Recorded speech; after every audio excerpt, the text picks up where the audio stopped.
Eh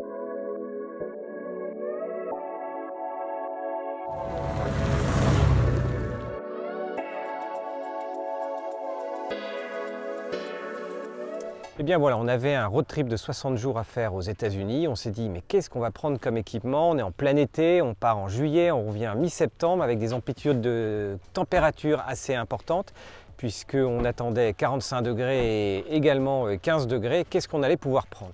Eh bien voilà, on s'est tourné vers Tucano Urbano. J'aime bien leur ligne en fait pour l'urbain et je me disais, mais pour un road trip, ça va peut-être être un peu limite. Mais en fait, ils ont des vestes mèches comme cette veste Tucano Urbano Network, et notamment dans un coloris gris, blanc cassé, entre guillemets, qui passe bien. Donc a priori, on se disait, pas trop salissant. On avait juste un peu peur que le mèche soit trop froid pour les périodes idéales.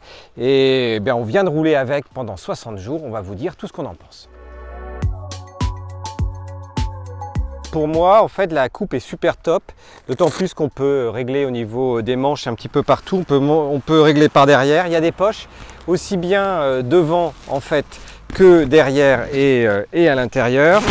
On a un zip qui part jusqu'en haut. On n'est pas étranglé, ça c'est pas mal. Parce que souvent les blousons ici, quand on les met, on est complètement étranglé et en fait je ferme jamais le bouton. Donc ici on est bien. On a des protections niveau 1 au coude, donc ça donne l'impression d'être une toute petite veste. Et en fait, il y a toutes les protections nécessaires. Il y a également un emplacement pour une dorsale à l'arrière.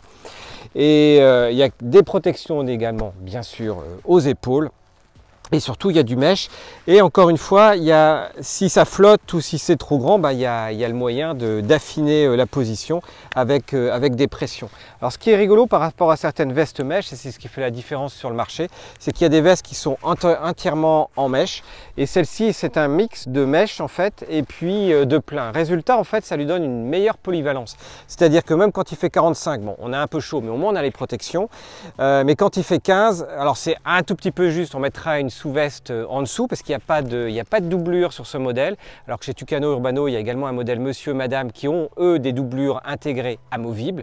Ce n'est pas le cas de cette veste-ci, mais elle reste particulièrement polyvalente et ça c'est bien. Et l'avantage de la position du mesh à ces endroits là, c'est que quand on est sur la moto, en fait c'est l'autre partie qui est frontale et qu'on a eu des toutes petites averses, pas des grosses parce qu'autrement on met les combinaisons de pluie, mais que les petites averses en fait on sent pas la pluie rentrer, on est juste protégé de façon idéale, même si là on a fait notre road trip avec une Honda Goldwing de modèle 2018 et si la protection devant est déjà très importante.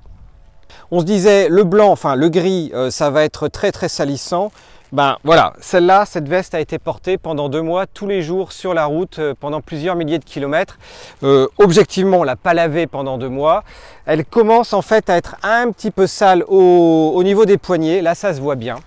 Au niveau des poignets, effectivement, on voit que ça commence à devenir sale, qu'il est temps, mais c'était le but aussi, de faire un test longue durée et de voir comment elle allait sortir. Et puis le col derrière est un petit peu sale également.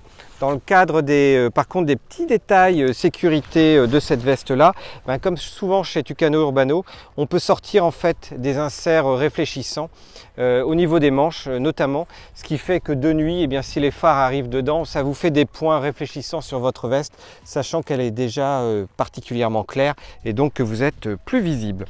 Au final, après 2 mois, moi je trouve que en fait, le fit, la position de la forme de la veste était juste idéale pour moi. C'est pas toujours le cas. Chez Tucano, on est sur de l'italien, donc de temps en temps, il faut bien vérifier la taille. Là, je suis en M, donc c'est nickel. Je suis pas en S comme d'habitude quand je m'y mets. Voilà, juste pile poil, on a un peu l'impression qu'elle était faite pour moi.